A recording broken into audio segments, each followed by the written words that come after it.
హ్రీంకారాసనగద్భితా నలసికాం సౌహ క్లీం కళాం బిభ్రతీం సౌవర్ణాంబరధారిణీం వరసుదా ధౌతాం త్రినేత్రోజ్వలాం వందే పుస్తకపాశమంకుశధరాం స్రగ్భూషితాముజ్వలాం త్వాం గౌరీం త్రిపురాం పరాత్పరకళాం శ్రీచక్ర సంచారిణీం. ఓం శ్రీ బెజవాడ కనకదుర్గాదేవ్యై నమః.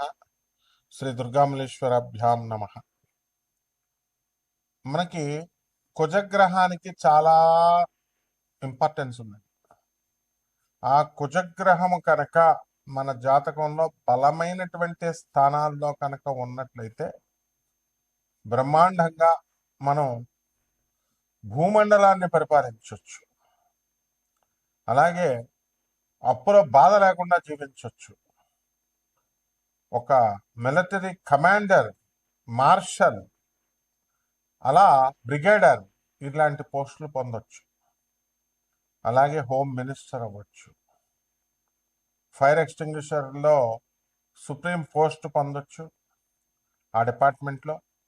అదేవిధంగా రియల్ ఎస్టేట్లో ఒక టాప్ లెజెండ్స్గా మారచ్చు. అటువంటి ప్రాధాన్యత ఉన్నటువంటి కుజగ్రహం కనుక మనకి శత్రుక్షేత్రాల్లో ఉన్న, శత్రు స్థానాల్లో ఉన్న, శత్రు గ్రహాలతో ఉన్న, మనకు అనుకూలంగా లేకపోయినా మనకేమవుతుందో తెలుసా? అప్పుల పాలైపోతాం. భార్యాభర్తల మధ్య వియోగం ఏర్పడుతుంది. సాక్షాత్తు పరమేశ్వరుడి యొక్క స్వేదం నుంచి పుట్టినటువంటి వాడు అంగారకుడు. ఒక చెమట నుంచి అలా జారితే మనకు అంగారక గ్రహం పుట్టింది. అటువంటిది సాక్షాత్తు శివుణ్ణి అంటిపెట్టుకున్నాడు కాబట్టి, శివుడి నుంచి వచ్చాడు కాబట్టి, ఆ శివుడు చెమటలోనే ఉన్నాడు కాబట్టి అంగారక గ్రహం ఆ శివుడికే వియోగాన్ని తీసుకొచ్చాడు. అతను పుట్టిన మరుక్షణం సతీదేవి దహనం అయిపోయింది. తనను తాను దహనం చేసుకుంది. ఆ విధంగా దక్ష ప్రజాపతి అవమానించాడని శివుడికి వైరాగ్యంలోకి వెళ్ళిపోయాడు. అలాగే శ్రీరామచంద్ర ప్రభు సీతాదేవి నుంచి దూరమైపోయాడు. ఈ విధంగా పురాణ పురుషుల్ని మనం తీసుకున్న, మామూలు మనుషుల్ని, సగటు మనిషిని తీసుకున్న, ఈ కుజగ్రహం కనుక బాగా లేకపోతే కనుక మనకి భార్యా వియోగాలు, వివాహాలు ఆలస్యంగా అవడాలు, అలాగే ఈ యొక్క రాశి వారి ఏ రాశిలో ఉన్నా సరే మనకి కుజుడు బాగోకపోతే సోదరులతో విరోధాలు, అక్కా చెల్లెళ్ళకి మీరు సహాయం చేసిన వాళ్ళ కృతజ్ఞతతో ఉండకుండా ఉండడం, అలాగే ధైర్యం కోల్పోవడం, ఆ రకంగానే మరి మీ సోదరుల మరణము, వాళ్ళు డెవలప్ కాకపోవడము, ఇలాంటివి అనేకమైనటువంటి పోర్ట్ఫోలియోస్ ఉంటాయన్నమాట. అయితే ఈ కుజగ్రహము మనకి జనవరి 15 నుంచి మనకి మకర రాశిలో ఉచ్చస్థితిలోకి బ్రహ్మాండంగా వస్తున్నాడు. దీనివల్ల కొన్ని రాశుల వాళ్ళు అద్భుతాలు చూస్తారు. మా పేర్ల మీద స్థలాలు ఉన్నాయండి, మాకు రేట్లు పెరగట్లేదండి అనుకునేటటువంటి వాళ్ళకందరికి కూడా కొంతమందికి రేట్లు పెరగడం జరుగుతుంది. అదేవిధంగా స్థలాలు మేము అమ్మాలని ఎంతగా ప్రయత్నిస్తున్నామండి, కానీ అమ్ముడవట్లేదండి అంటాడు. కుజుడు స్ట్రాంగ్ ఉంటే మిమ్మల్ని ఎలా అమ్మనిస్తాడు? ఆయన మేము క్షమాన్ని కోరుతాడు. అందువలన అమ్మనివ్వకుండా స్థలాన్ని మీకు ఉంచుతాడు. ఈ రకంగా అనేకమైనటువంటి మ్యాజిక్స్ని కుజగ్రహం చేయగలుగుతుంది.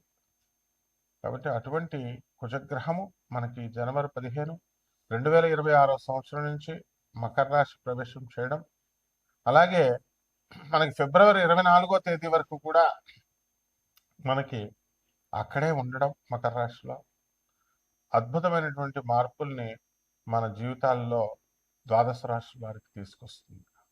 అయితే ఇవన్నీ కూడా రాశి ఫలాలన్నీ కూడా మనము కోటాను కోట్ల మందిని కామన్ ప్లాట్ఫారం మీద మనం చెప్పబడుతున్నాయి కాబట్టి వ్యక్తిగతంగా జాతకాలను బట్టి మనం చూసి చెప్పాలి. ఎలా మీకు ప్రమోషన్ వస్తుందా, అసలు మీకు ఉద్యోగం వస్తుందా, చదువులో ముందుకు వెళ్ళగలుగుతారా, అసలు ఈ వివాహాలన్నీ కూడా ఆగిపోతున్నాయి, ఆలస్యం అవుతున్నాయి.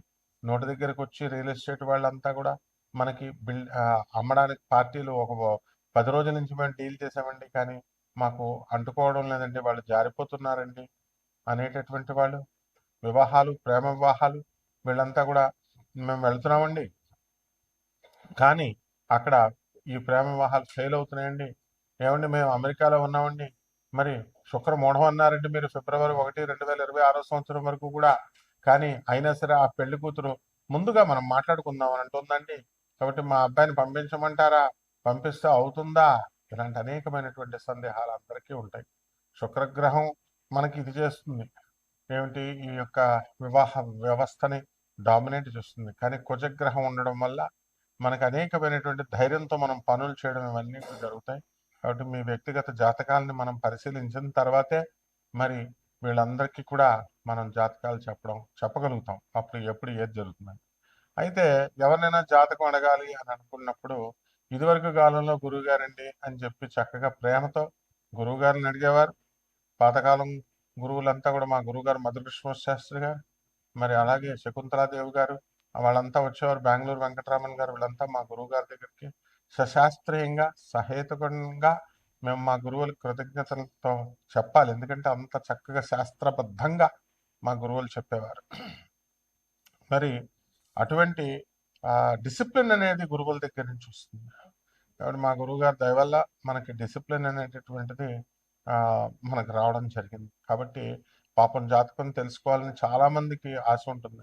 కానీ ఇప్పుడు కమర్షియల్ అయిపోయింది పాపం. మరి వీళ్ళు కూడా బతకాలి, జనం కూడా అలాగే తయారయ్యారు. డబ్బులు గురుగారి చేత ఫ్రీగా చెప్పించుకుందామని తప్ప అసలు మరి ఛానల్ కెమెరామ్యాన్లకి జీతం ఎలా వెళ్తుంది, ఛానల్కి జీతం ఎలా వెళ్తాయి, యాంకర్లకు జీతం ఎలా వెళ్తాయి, కరెంటు బిల్లులు ఎవరు కడతారు, అద్దెలు ఎవరు కడతారు, ఇవన్నీ ఎవరు చూడరు.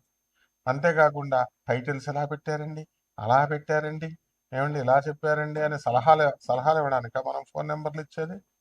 మీరు తెలుసుకోండి, లబ్ధి పొందండి. అలాగే ఈ యొక్క మోడర్న్ సైన్స్ మనకు వచ్చింది. మోడర్న్ సైన్స్లో మనం ఐఐటి మద్రాస్ నుంచి పిహెచ్డి చేయడం వల్ల ఫిజిక్స్లో చక్కగా మనకి నాన్ కమర్షియల్ బేసిస్తో అందరికీ జ్యోతిష్యం అందుబాటులోకి రావాలి, ఫోన్లే పాపం తెలుసుకుంటారన్న ఉద్దేశంతో మనం చెప్పడం జరుగుతుంది. అయినప్పటికీ కూడా మీరు క్రిటిసైజ్ చేసినా ఇచ్చేసినా మరి బాధ కలిగి మొత్తం అసలు ఎవరికి చెప్పకూడదురా అని అనిపించేస్తుంది అనమాట. కాబట్టి అలా కాకుండా మీరు జాతకాలు తెలుసుకోండి, ముఖ్యమైన ఈవెంట్స్ మీరు తెలుసుకోండి చక్కగా.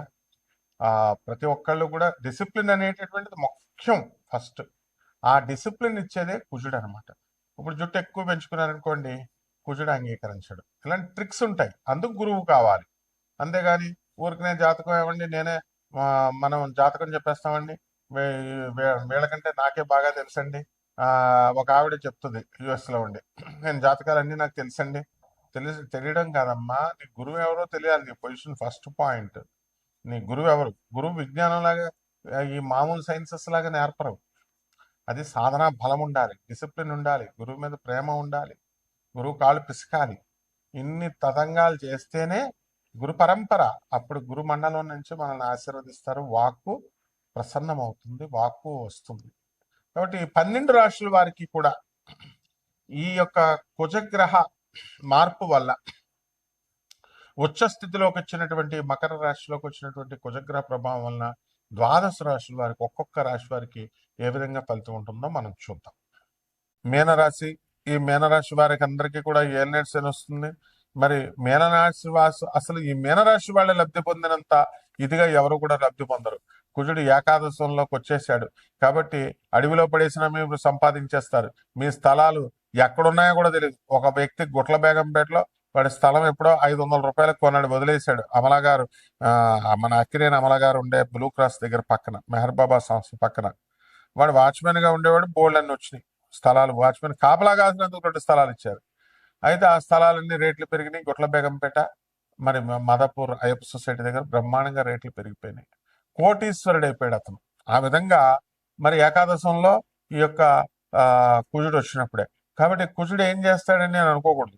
కుజుడు మీ రేట్లను పెంచేస్తాడు, పోలీస్ డిపార్ట్మెంట్లో ఉద్యోగాలు ఇచ్చేస్తాడు, లవర్స్ ఫోన్లు చేస్తే అవన్నీ కూడా మరి సక్సెస్ఫుల్ అయిపోతారు, ప్రేమలు ఇవన్నీ కూడా అటెండ్ అవుతారు.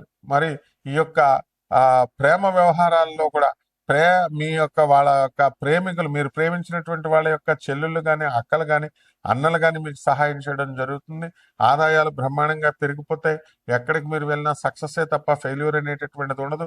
మిలిటరీ అలాగే ఈ యొక్క క్యాంపస్ ఇంటర్వ్యూలో సెలక్షన్ కోసం వెళ్ళినటువంటి వాళ్ళంతా కూడా సెలెక్ట్ అయిపోవడానికి అవకాశాలు ఉన్నాయి. ముఖ్యంగా పోలీస్ డిపార్ట్మెంట్ వాళ్ళు, ఆర్మీ, వీళ్ళందరికీ కూడా సక్సెస్లు వచ్చేస్తాయి, ప్రమోషన్స్ వచ్చేస్తాయి. అండ్ వీళ్ళందరికీ కూడా లాంగ్ లీవ్లు దొరకనటువంటి వాళ్ళందరికీ కూడా లాంగ్ లీవ్లు అనేటటువంటివి దొరుకుతాయి. కాబట్టి ఈ రకంగా సర్వతోముఖాభివృద్ధిగా మీనరాశి వారు మంచి ఎదిగిపోతారు. ఏలినాట్స్ అని ఉన్నప్పటికీ కూడా ఆ ఏలినాట్స్ అని ఎఫెక్ట్ మిమ్మల్ని ఏం చేయకుండా ఈ యొక్క కుజగ్రహ ప్రభావం వలన మీకు మగ సంతానం కలగడం అనేటటువంటిది జరుగుతుంది. ఈ రకంగా ఈ యొక్క కుజగ్రహము మీకు శత్రువులపై ఆధిపత్యాన్ని తీసుకొస్తుంది. గతంలో మీకు మిమ్మల్ని ఏడిపించినటువంటి వాళ్ళు, మీ స్థలాలు దొబ్బేసినటువంటి వాళ్ళు, మీతో వైరం పెట్టుకున్నటువంటి వాళ్ళు, వాళ్ళంతా కూడా ఈ టైంలో ఎగిరిపోతారు. ఉద్యోగాలు రాకుండా లే ఆఫ్ల్లో మిమ్మల్ని తీసేసినటువంటి వాళ్ళు, వీళ్ళందరూ కూడా మీకు మంచి సక్సెస్ఫుల్ గా మీకు మారడం అనేటటువంటి జరుగుతుంది. మీకు మంచి రూట్ని చూపించడం అనేటటువంటి జరుగుతుంది. మీరు సన్మానాలు, సత్కారాలు ఇవన్నీ కూడా పొందుతారు. కాబట్టి ఈ రకంగా పరిహారాలు ఏం చేసుకోవాలంటే, ఈ ఏలినాటి శని కాబట్టి శని జపం చేయండి, శని స్తోత్రాలు చదవండి, శనికి కిలోంపావు నల్ల నువ్వులు నల్లని వస్త్రాన్ని పేద బ్రాహ్మణులకి శనివారం నాడు ఉదయం 8 గంటలకి దానం చేసుకోండి. దశ మహావిద్యల్లో ఒకటైనటువంటి మహాకాళి అమ్మవారి యొక్క అమ్మవారి ఆరాధన చేయండి. జీడిపప్పు కర్రీ నివేదన పెట్టండి అమ్మవారికి. దాని తర్వాత మీరు సేవించండి. అలాగే పేదవారికి, అనాథలకి, వికలాంగులకి, మీరు సాధువులకి అందరికీ కూడా దాన ధర్మాలు చేసుకోవాలి. ఏదో జీడిపప్పు కర్రీ పెట్టేసాం, పూజలు చేసేసాం అని కాకుండా 10% ఆఫ్ యువర్ ఆదాయాన్ని పేదవాళ్ళకి రెస్పెక్ట్ తో ఇవ్వాలి. ఏదో ముష్టేస్తే మీరు పేదవాళ్ళకి, అనాథలకి ఒప్పుకోరు. శనీశ్వరుడు కుజగ్రహం ఒప్పుకోదు. కాబట్టి చక్కగా మీరందరూ కూడా మీరు సంపాదించిన సంపాదనలో 10% ఈ పేదవారికి సేవ చేయాల్సిందే. This is apply to every one, each and every one. ఇలా ఎవరైతే వైలేట్ చేస్తారో మీ కర్మల్ని ఆ సాక్షాత్తు శ్రీ మహావిష్ణువు గాని, పరమేశ్వరుడు గాని కూడా రక్షించలేడు. శుభమస్తు.